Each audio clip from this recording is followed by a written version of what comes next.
क्या सुंदर मीरा का अनुभव कह रहा है। खर्चे न खूटे और चोर न लूटे, दिन दिन बढ़त सवायो,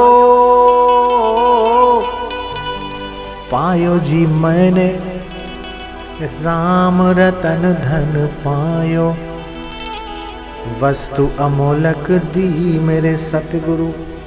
मेरे सतगुरु ने, अलख के औलिया ने, मेरे महापुरुष ने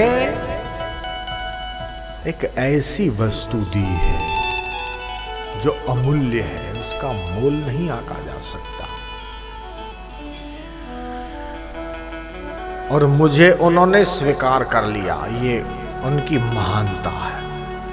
कहां तो राग द्वेष ईर्ष्या और अभिमान में उलझे हुए जीव, और कहां हमारे जैसे दोषों से भरे हुए जीवों को ब्रह्मवेत्ता ने स्वीकार कर लिया, ये उनकी महानता है। वस्तु अमोलक दी मेरे सतगुरु, कृपा करी अपनायो, अपनायो अपनायो, पायो जी मैंने राम रतन धन पायो। इसको चोर चुरा नहीं सकता, भाइयों में इसका विभाजन नहीं हो सकता, राजा इसको छीन नहीं सकता। और जितना खर्च करो उतना बढ़ता है, ऐसा मेरे राम के नाम का धन, ये हरि नाम का धन, इसकी जितनी कमाई कर लो देवी और सज्जनों, यही कमाई असली काम आने वाली। और जो ये कमाई नहीं करते उनका आनंद कहाँ है? रम और वाइन में, शराब और बियर में, मुर्गे और मटन में, डिस्को और रॉक एंड रोल में। अरे आप सुनोगे तो आपको हंसी छूटेगी। एक देश है स्वीडन, मैंने पढ़ी है ये बात कि वहां इतना पैसा है, इतना पैसा है, उनको कमाने की जरूरत ही नहीं। 200-300 साल कोई नौकरी धंधा न करे तो भी कोई दिक्कत नहीं है। सबके पास गाड़ी है, मकान है, हर मकान में स्विमिंग पूल है। लेकिन उनकी नादानियत और उनकी बेवकूफी की भी बात सुनो। गाड़ियां लेके 100-150 माइल वो दूर जाते हैं, जहां पर मरुभूमि जैसा इलाका है, पूरा रेता रेता है, और वहां पे गधे खड़े हैं, और गाड़ियां खड़ी रख के वो गधे पे बैठते हैं और पैसा देते हैं। वहां किराए पे गधे मिलते हैं, 2 घंटे गधे के इतना रुपए या इतने करेंसी, 4 घंटे का इतना। यहाँ तो किसी की इज्जत निकालनी हो तो उसको गधे पे बिठाते उल्टा करके, यहाँ तो गधे पे उसका नाम लिख देते हैं। लेकिन वहां बड़े बड़े पढ़े लिखे लोग गाड़ियां छोड़ के गधे की सवारी करते हैं। अरे सुख देवता, तू गधे पे बैठ के मिल रहा है क्या? दिखाई तो जरूर दे रहा है। ये सुख गधे पे बैठने में नहीं, ये गाड़ियों में कुत्ते बिल्लियों को लेकर घूमने में सुख नहीं। कुत्तों के साथ खाते पीते उनको बेड पे सुलाते। बताओ कितनी बुद्धि की दुर्दशा हो गई। आश्चर्य होता है। बापूजी तो कहते हैं, जो भगवान को गुरु को भोग नहीं लगाते और उनकी भक्ति नहीं करते, ऐसे अभागे विदेशियों को कुत्ते और बिल्ली को भोग लगा के खाना पड़ता है। इससे तो भारतवासी कितने अच्छे हैं कि भगवान को भोग लगा के खाते हैं। तो जहां सत्संग नहीं है, जहां सुमति नहीं है वहां संपत्ति भी नहीं, और इसलिए देखो विदेशों का बुरा हाल लगा पड़ा, मनी क्राइसिस में बेचारे पिसे जा रहे हैं। 200 बैंकें अमेरिका में बंद हो गई और डर रहे कि कहीं हमारी इकोनॉमी को भारतवासी आके अपने हाथ में न कर लें। और इसलिए अमेरिका के बराक ओबामा अमेरिका के युवकों के नाम संदेश दे रहे हैं कि अमेरिका के जो नौजवानों, आलस प्रमाद अपने जीवन से निकालो, नहीं तो वो दिन दूर नहीं कि भारतवासी अमेरिका आकर अमेरिका में राज करेंगे और आप लोग देखते रह जाओगे।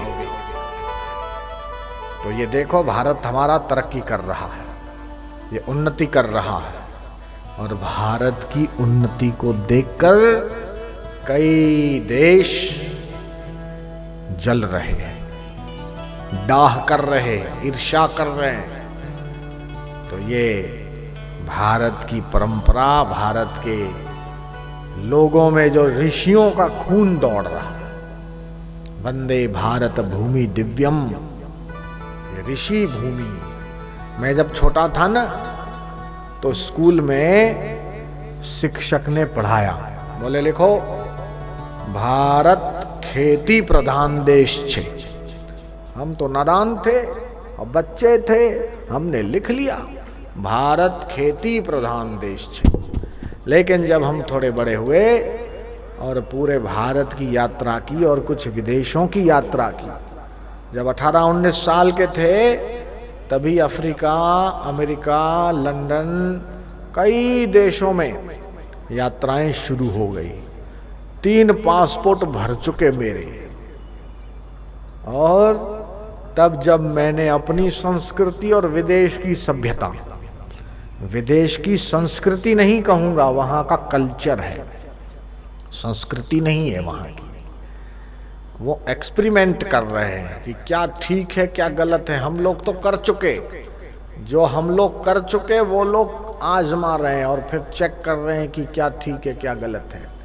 वो देख रहे हैं कि भारत के लोगों की रीति रिवाज हम लोगों से बेहतर है, और विदेशी लोग यहाँ आकर और पति पत्नी बच्चा होने के बाद फिर से शादी कर रहे हैं कि हम यहाँ भारत की पद्धति के अनुसार विवाह करना। अरे 15 साल का तो बेटा है और पति पत्नी हस्बैंड वाइफ दोनों 15 साल के बेटे के साथ आते और देखते यहाँ कैसे शादी होती है, और बोलते हमें फिर से शादी कराओ वैदिक मंत्रोच्चारण के साथ। और पुष्कर में कहीं कहीं होती है, अखबारों में रिपोर्टें छपती।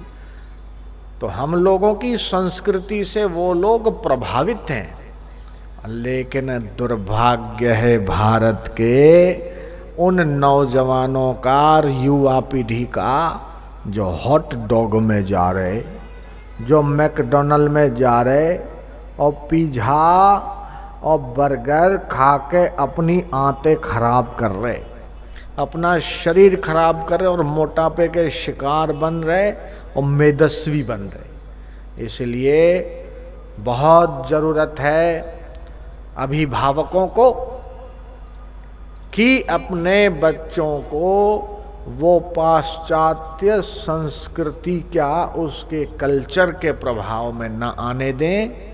शरीर स्वस्थ, मन प्रसन्न और बुद्धि तनाव रहित रहे, ये आवश्यक है। तो भोग की जहां अधिकता है वहां रोग लगा हुआ है, और जहां योग का प्रभाव है वहां स्वस्थ जीवन, मन प्रसन्न और बुद्धि भी तनाव रहित। तो ये सतगुरु के ज्ञान से संभव है। तो महापुरुषों ने इस सत्य को समझाया कि परम प्रभु अपने महु पायो,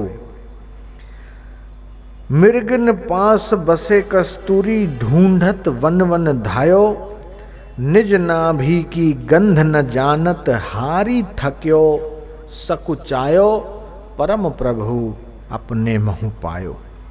कहत कबीर भई गति सोई, ज्यों गूंगो गुड़ खायो, ताको स्वाद कहे कहू कैसो, मन ही मन मुस्कायो। गूंगे ने गुड़ खाया, उससे पूछा भाई गुड़ कैसा लगा, तो क्या कहेगा, वो मुस्कुरा दिया।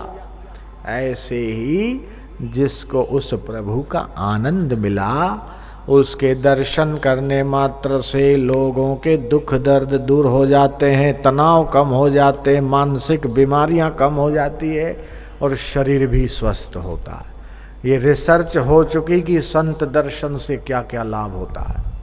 ध्यान से सुनेंगे कि सत्संग में आने से पहले ब्लड टेस्ट कराओ, डॉक्टर रिपोर्ट निकाले, और सत्संग सुनने के बाद फिर से अपना ब्लड टेस्ट कराओ, तो दोनों की रिपोर्ट में फ़र्क मिलेगा। क्या फ़र्क मिलेगा कि 1 मिलीमीटर ब्लड में 1 सेकंड में 2200 से 2500 जितने श्वेत कण आपके शरीर में डेवलप होते हैं, जो आपके आरोग्य को बेहतर बनाते हैं, रोग प्रतिकारक शक्ति विकसित करते, आपको दुख, चिंता और मानसिक कई रोगों से मुक्त रखते। तो इस सत्संग को विदेशियों ने क्या नाम दे दिया? स्पिरिचुअल काउंसलिंग थेरापी की एक आध्यात्मिक वार्तालाप चिकित्सा है।